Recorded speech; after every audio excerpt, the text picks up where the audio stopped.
Hello everyone, मैं विशाल polytechnic entrance तैयारी में आप सभी का स्वागत करता हूं। उम्मीद करता हूं आप सभी स्वस्थ होंगे और अपनी पढ़ाई में मस्त होंगे। जो भी स्टूडेंट्स हमारे जर्नी टू इंजीनियर तक के सफर में पॉलिटेक्निक एंट्रेंस तैयारी चैनल पर पहली बार आए हैं, उनसे मैं रिक्वेस्ट करता हूं कि वे पहले हमारे प्रीवियस वीडियोस और लेक्चर्स कंटेंट को देखें। यदि उन्हें हमारे प्रीवियस वीडियोस लेक्चर्स पसंद आते हैं तो वे हमारे जर्नी टू इंजीनियर तक के सफर में पॉलिटेक्निक एंट्रेंस तैयारी चैनल को सब्सक्राइब करें, लाइक कमेंट और अपने फ्रेंड्स में ज्यादा से ज्यादा शेयर करें ताकि आप और आपके साथी साथ साथ पॉलिटेक्निक के टॉप कॉलेजेस में जर्नी टू इंजीनियरिंग अपनी स्टार्ट कर सकें। ठीक है बच्चों, धन्यवाद। हेलो एवरीवन, मैं आदित्य, आपका फिजिक्स टीचर। जैसा कि हमने पिछली वीडियो में force and loss of motion के सभी कॉन्सेप्ट को अच्छी तरीके से समझ लिए हैं।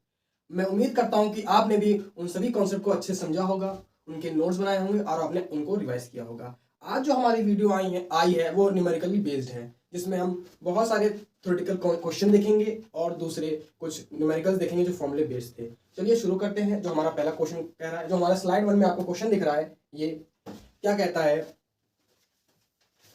Classify the following amongst the contact and non contact force. आपको यहाँ 6 फोर्स दिए गए हैं, आपको ये बताना है उसमें से कौन से कॉन्टैक्ट फोर्स है, कौन से नॉन कॉन्टैक्ट फोर्स है। मैंने आपको पिछली वीडियो में बताया था कॉन्टैक्ट फोर्स क्या होते हैं और नॉन कॉन्टैक्ट फोर्स क्या होते हैं। कॉन्टैक्ट फोर्स वो फोर्स होते हैं जब दो बॉडी फिजिकली कॉन्टैक्ट में हो, उस समय जो फोर्स लगता है वो कॉन्टैक्ट फोर्स होता है। और नॉन कॉन्टैक्ट फोर्स तब होता है जब कोई बॉडी फिजिकली कॉन्टैक्ट में ना हो, सिर्फ एक्सपीरियंस कर सके। वो फोर्स कौन सा होता है? नॉन कॉन्टैक्ट फोर्स होता है। जिसमें मैंने कॉन्टैक्ट फोर्स में कौन कौन से फोर्स बताए थे? Friction force, tension force, normal reaction force और स्प्रिंग फोर्स। और नॉन कॉन्टैक्ट फोर्स में क्या बताया था? ग्रेविटेशनल फोर्स, इलेक्ट्रोस्टैटिक फोर्स और मैग्नेटिक फोर्स। देख लेते हैं कि कौन सा हमारा कॉन्टैक्ट फोर्स है, कौन नॉन कॉन्टैक्ट फोर्स है। फ्रिक्शनल फोर्स क्या है हमारा? Contact force. Normal reaction force कौन सा फोर्स हमारा? Contact force. स्प्रिंग फोर्स कौन सा फोर्स हमारा? Contact force. यानी ये 3 है, ये हमारे कौन से क्या है? Contact force. Gravitational force non contact force, electrostatic force non contact force, magnetic force non contact force. यानी ये लाइंस हम लोग को मिल गई, क्या है? Non contact force.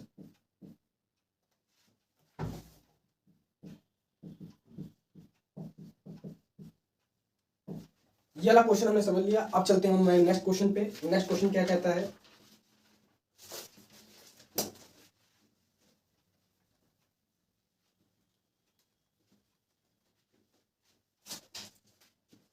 Next question कहता है state one factor on which the magnitude of non contact force depend and how does it depend on the factor stated by you.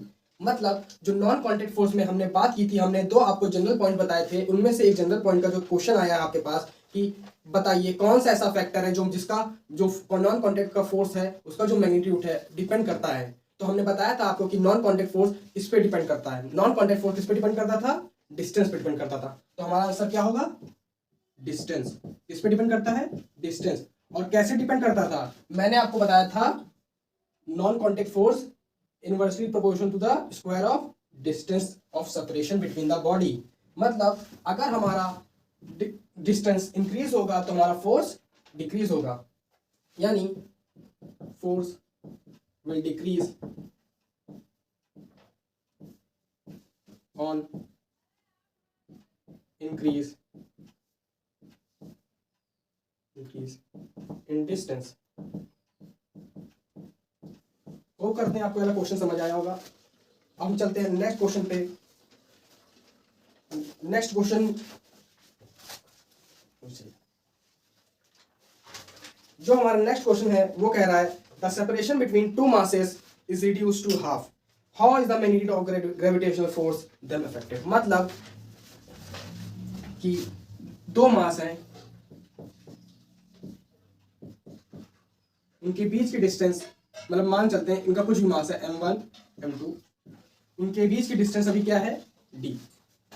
Starting में केस ऐसा है, फिर क्या हो जाता है जो सेपरेशन है उन दोनों बॉडी के मासेस का, मतलब जो 2 बॉडी है उनका जो सेपरेशन है वो कम होके हाफ हो जाता है। क्या हो जाता है? हाफ। हाफ d का हाफ क्या होगा? d/2। अब आपसे क्वेश्चन पूछा गया कि जो मैग्नीट्यूड ऑफ ग्रेविटेशनल फोर्स पे क्या अफेक्ट होगा। तो पहले हम जो फर्स्ट हमारा इस केस में जो हमारा ग्रेविटेशनल फोर्स है उसको देखते हैं। F1 equal to 1/d²। ये हमें पता है क्योंकि डिस्टेंस हम लोगों ने डी लिए, तो इसे यहाँ पे डिस्टेंस d² ही है। अब इसका देखते हैं F2। यहाँ पे हमारी डिस्टेंस क्या है, d नहीं, यहाँ पे क्या है d/2, d/2 का स्क्वायर। तो ये क्या होगा 1/d/4। और जब ये 4 यहाँ होता कहाँ जाता है, ऊपर जाता है, तो क्या होगा 4/d²। यानी F2 जो है हमारा वो 4/d² है। अगर हम देखें 4 को अगर मल्टीप्लाई करके देखें 1/d², और ये 1/d² क्या था हमारा, 1/d² था हमारा F1। क्या था F1। यानी हमारा जो F2 है वो क्या है 4 टाइम्स ऑफ F1 है। ये है हमारा आंसर। मतलब second force is 4 times the first force of gravitational force. ये है हमारा आंसर 4 टाइम्स। जो हमारा फोर्स पहले था वो अब 4 टाइम्स हो गया है 4 सेकेंड के लिए। ये है हमारा आंसर। अब हम नेक्स्ट क्वेश्चन पे चलते हैं।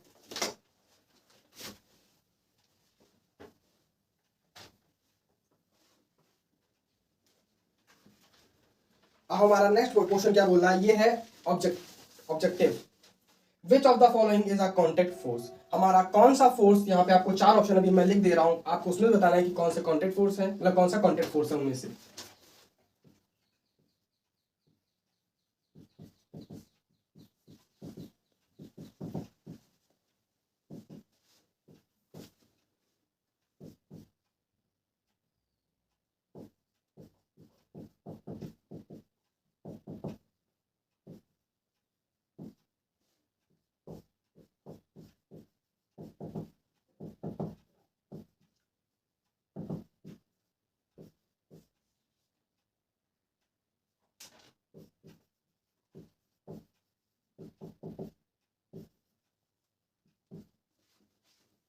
सॉरी, ऑप्शन गलत हो गया।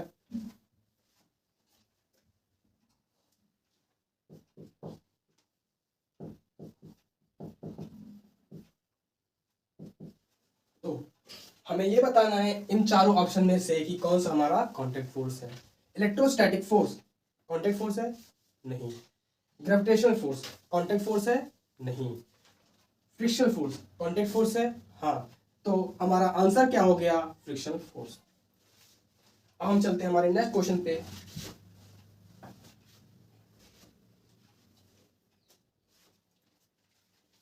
हमारा नेक्स्ट क्वेश्चन बोल रहा है the non contact force is. अब हमें 4 ऑप्शन फिर मिलेंगे। अब हमें बताना है कि उनमें से कौन सा नॉन कॉन्टैक्ट फोर्स है। फोर्स ऑफ रिएक्शन,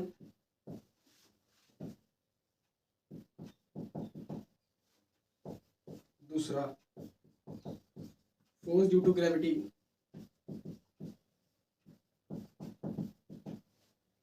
तीसरा टेंशन इन स्ट्रिंग, चौथा फोर्स ऑफ फ्रिक्शन। अब हमें बताना है कि हमारा कौन सा नॉन कॉन्टैक्ट फोर्स है। फोर्स ऑफ रिएक्शन मतलब नॉर्मल रिएक्शन फोर्स। यहाँ पे फोर्स ऑफ रिएक्शन मतलब क्या है, नॉर्मल रिएक्शन फोर्स बोल रहा है। तो ये हमारा क्या था, कॉन्टैक्ट फोर्स था। अब बात करते हैं force due to gravity. Force due to gravity मतलब ग्रेविटेशनल फोर्स। तो ग्रेविटेशनल फोर्स क्या था हमारा, नॉन कॉन्टैक्ट फोर्स। और इसी के साथ हमारा ये आंसर मिल गया। अब हम लोग को फर्दर आगे जाने की जरूरत नहीं है। तो हम नेक्स्ट क्वेश्चन पे चलते हैं। हमारा नेक्स्ट क्वेश्चन क्या है,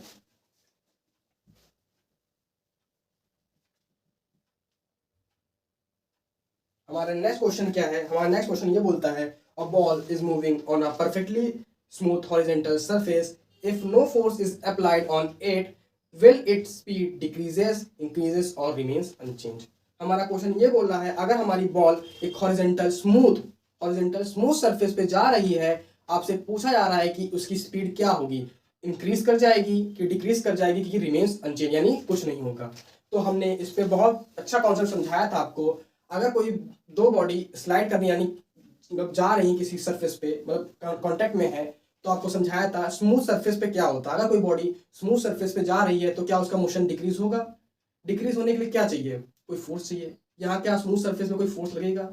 नहीं लगेगा, यानी इसमें कोई इसकी स्पीड डिक्रीज नहीं होगी, इंक्रीज। अगर कोई भी ऑब्जेक्ट अगर मोशन में है उसको इंक्रीज कर, अगर हम मानते हैं इंक्रीज हो गई, तो कैसे इंक्रीज होगी? फोर्स से तो इंक्रीज होगी, लेकिन यहाँ तो हमने कहीं फोर्स लगाया भी नहीं है, यानी इंक्रीज भी नहीं होगी। यानी अगर कोई बॉडी अगर स्मूथ सरफेस यानी बॉल, जिसकी हम बॉल की बात कर रहे हैं, स्मूथ सरफेस पे जा रही है, तो उसकी जो स्पीड है वो रिमेन्स अनचेंज रहेगी। तो क्या रहेगी? Remains unchange. किसकी वजह से? Due to smooth surface. अगर हमारी वही सरफेस रफ सरफेस होती तो हमारा आंसर कुछ और होता। अगर रफ सरफेस होती तो हमारा आंसर क्या होता? डिक्रीज। उसका जो स्पीड होती वो डिक्रीज हो जाती, लेकिन यहाँ पे स्मूथ सरफेस है तो इसकी स्पीड क्या होगी? Remains unchange. अब हम जाते हैं अपने नेक्स्ट क्वेश्चन पे। नेक्स्ट क्वेश्चन क्या है?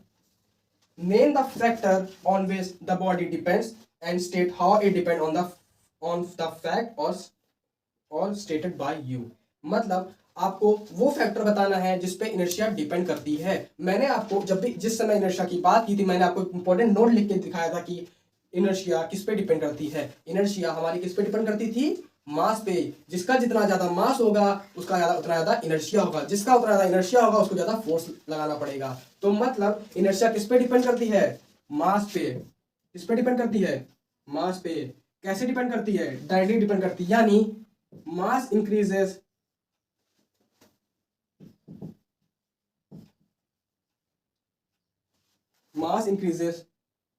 then inertia will also increase।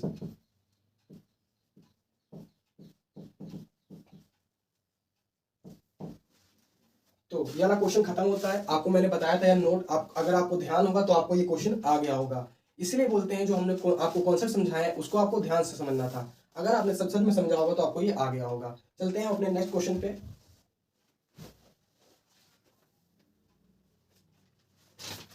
अब हमारा जो नेक्स्ट क्वेश्चन बोल रहा है, an aeroplane is moving uniformly at constant height under the action of two forces, upward force जो उसको ऊपर लिफ्ट कर रहा है एंड द डाउनवर्ड फोर्स जो उसका वेट है। What is the net force on the aeroplane? मतलब एक एरोप्लेन है, मुझे इतनी अच्छी ड्राइंग आती नहीं है, समझ लीजिए बस एक एरोप्लेन है, वो एक कांस्टेंट हाइट से एक कोई हाइट है, उस कांस्टेंट हाइट से वो आगे बढ़ता जा रहा है। तो इस एरोप्लेन में दो फोर्स लग रहे हैं। एक फोर्स लग रहा है उसको अपवर्ड। कहाँ लग रहा है? अपवर्ड लग रहा है। और दूसरा जो ये एरोप्लेन का वेट है वो फोर्स लगा रहा है डाउनवर्ड। उसका वेट ही उसका फोर्स लगा रहा है डाउनवर्ड। लेकिन दोनों फोर्स लगा रहे हैं, लेकिन जो एरोप्लेन है कांस्टेंट हाइट पे, उसी हाइट पे यूनिफॉर्मली चलती जा रही है। तो हमें यह बताना है कि उसका नेट फोर्स कितना है। हम आपसे क्वेश्चन करते हैं, अगर हमारा वेट ज्यादा होता और जो हम लोग अपवर्ड फोर्स लगा रहे हैं अगर वो कम होता तो क्या होता? हमारा एरोप्लेन क्या होता? नीचे आ जाता। लेकिन नीचे हो रहा है? नहीं हो रहा है। यानी ये हमने जो सोचा वो गलत था। अब हम दूसरी तरह से सोचते हैं, अगर हमारा अपवर्ड फोर्स ज्यादा होता और जो उसका वेट है वो कम होता, तब क्या होता? हमारा एरोप्लेन ऊपर चला गया होता। लेकिन ऐसा नहीं हुआ, यानी जो इस एरोप्लेन का वेट है वही हमारा अपवर्ड फोर्स का भी उतना ही फोर्स लगाया हमने। मतलब जितना वेट ने फोर्स लगाया है एरोप्लेन का उतना ही हमने फोर्स लगाया है। यानी इसका जो फोर्स है और इसका जो फोर्स है क्या है? इक्वल है। और नेट फोर्स निकालने का फॉर्म क्या होता है? F1 minus F2, sorry F2 minus F1, यानी F माइनस F यानी 0। यानी हमारा जो नेट फोर्स था क्या है? वो 0 है। अब हम नेक्स्ट क्वेश्चन को देखेंगे।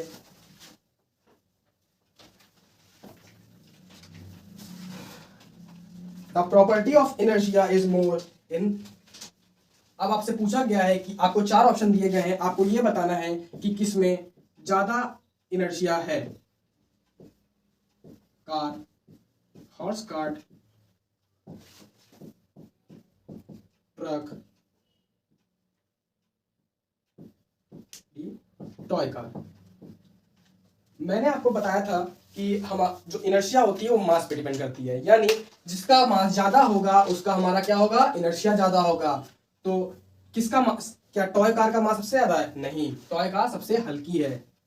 सबसे ज्यादा इसमें आपको क्या भारी दिख रहा है? Car, horse car, toy car या फिर ट्रक? सबसे ज्यादा मास किसका है? ट्रक का है। तो जिसका मास सबसे ज्यादा है उसी का क्या होगा? इनर्शिया सबसे ज्यादा होगा। तो हमारा आंसर क्या होगा? ट्रक। अब हम अगले क्वेश्चन पे चलते हैं।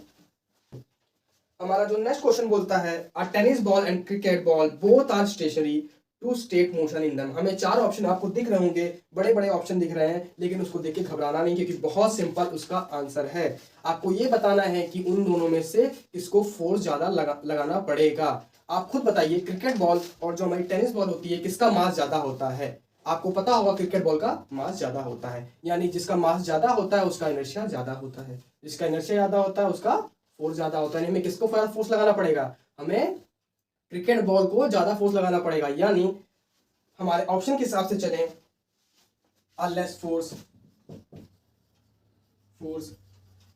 Is required, less force is required for tennis ball than a cricket ball। ये है हमारा आंसर। ऑप्शन लिख नहीं सकते थे क्योंकि बहुत लंबा हो जाता। अब हम नेक्स्ट क्वेश्चन पे चलते हैं। हमारा नेक्स्ट क्वेश्चन जो है वो न्यूमेरिकल बेस्ड है, इसमें हमें फॉर्मूले का यूज करना होगा। और अगर आपने फॉर्मूले अच्छे से समझे होंगे और याद किए होंगे तो आप लोग भी अच्छे से इसको कर सकते हैं।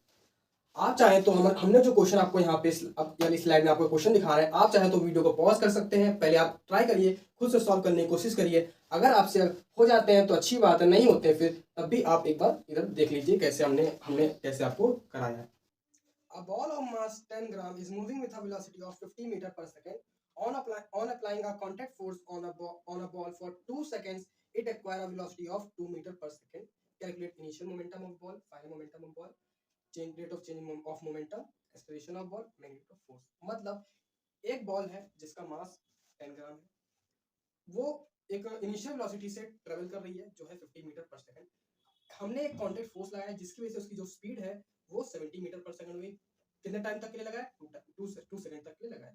अब जो इन्फॉर्मेशन हमें दी गई है उनको पहले नोट डाउन करते हैं, फिर उसको सॉल्व करते हैं। पहले हमें मास देखते हैं। मास हमें क्या दिया? मास दिया गया है 10 ग्राम, और वही बात ग्राम दिया है तो हमें पहले केजी में करना होगा। तो केजी में करने के लिए उसको 1000 से पहले डिवाइड करते हैं। तो क्या आएगा? 0.01 केजी आ गया। अब हमें इनिशियल वेलोसिटी क्या दी गई है? हमें इनिशियल वेलोसिटी दी गई है 50 meter second inverse. Final velocity क्या दी गई है? 70 मीटर सेकंड इनवर्स। कितने टाइम के लिए?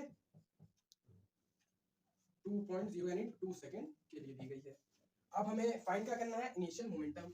अब इनिशियल मोमेंटम अगर हमें निकालना है, तो इनिशियल मोमेंटम क्या है? फॉर्मूला इनिशियल, मैं शॉर्ट फॉर्म में पी लिख देता हूँ। इनिशियल मोमेंटम निकालना है तो फॉर्मूला क्या है? mv होता था, लेकिन यहाँ पे v यानी वेलोसिटी है, यानी हम u भी लिख सकते हैं और v भी लिख सकते हैं, लेकिन हमें इनिशियल चाहिए तो हमें भी u लिखते हैं। mu, m क्या है हमारा? 0.01, u क्या है हमारा? 50। इसको ऐसे कर देते हैं, ये हो गया तो हमारा आंसर।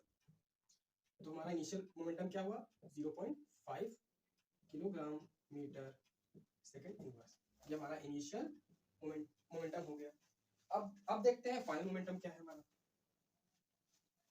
फाइनल मोमेंटम क्या है? फाइनल इनिशियल फाइनल मोमेंटम क्या है? फाइनल मोमेंटम m, और यहाँ पर u नहीं v इस्तेमाल करेंगे। m क्या है? 0.01 इंटू v क्या है हमारा? 70। इसको भी वही करेंगे तो इसका आंसर क्या आएगा? 0.7 kilogram metre second inverse. Unit का बहुत इंपॉर्टेंस है, क्योंकि आपको क्वेश्चन में भी ऐसा जो ऑप्शन हो सकते हैं, आपको अलग अलग उनकी एसआई यूनिट दे दी जाए तो आपको इनकी यूनिट का भी बहुत ध्यान रखना है। तो फाइनल मोमेंटम हमने निकाल लिया। इनिशियल मोमेंटम हमारा क्या था? 0.5। फाइनल मोमेंटम क्या है? 0.7। तो हमें rate of change in momentum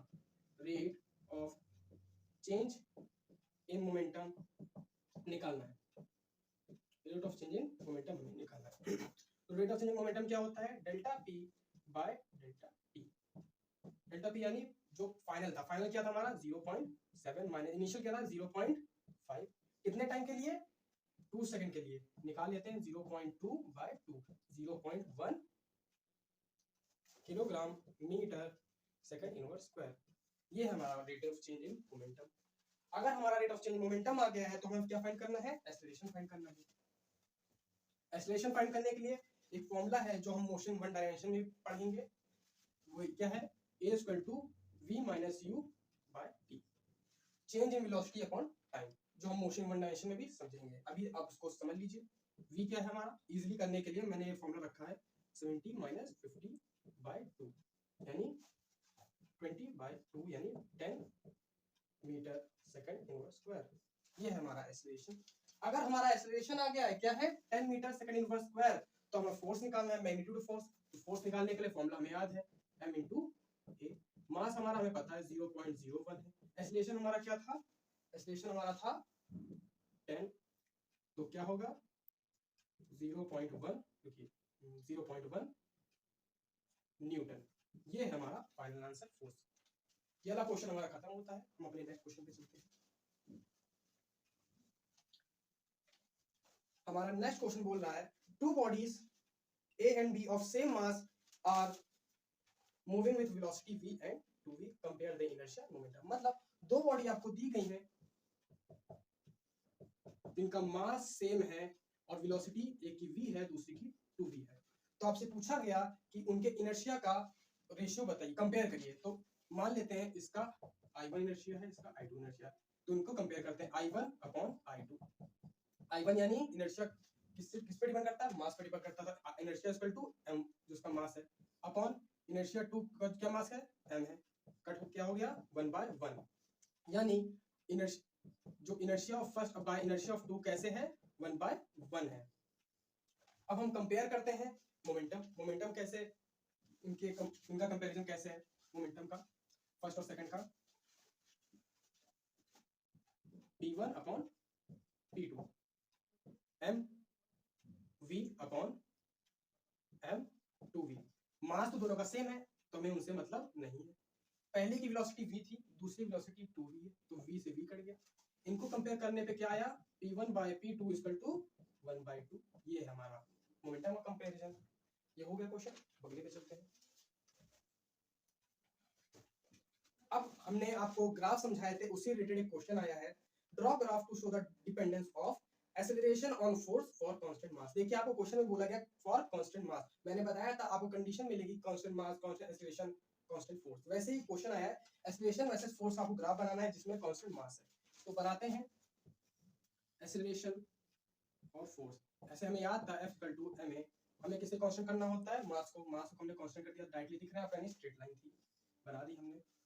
acceleration on यानी एक्सेलरेशन पहले और on, sorry acceleration on force, force बाद में। तो बन गया हमारा पहला ग्राफ। अब हमारा दूसरा ग्राफ क्या है, दूसरा ग्राफ बोल रहा है फोर्स ऑन मास। फोर्स और मास का आपको ग्राफ बनाना है, फोर्स और मास का ग्राफ बनाना है।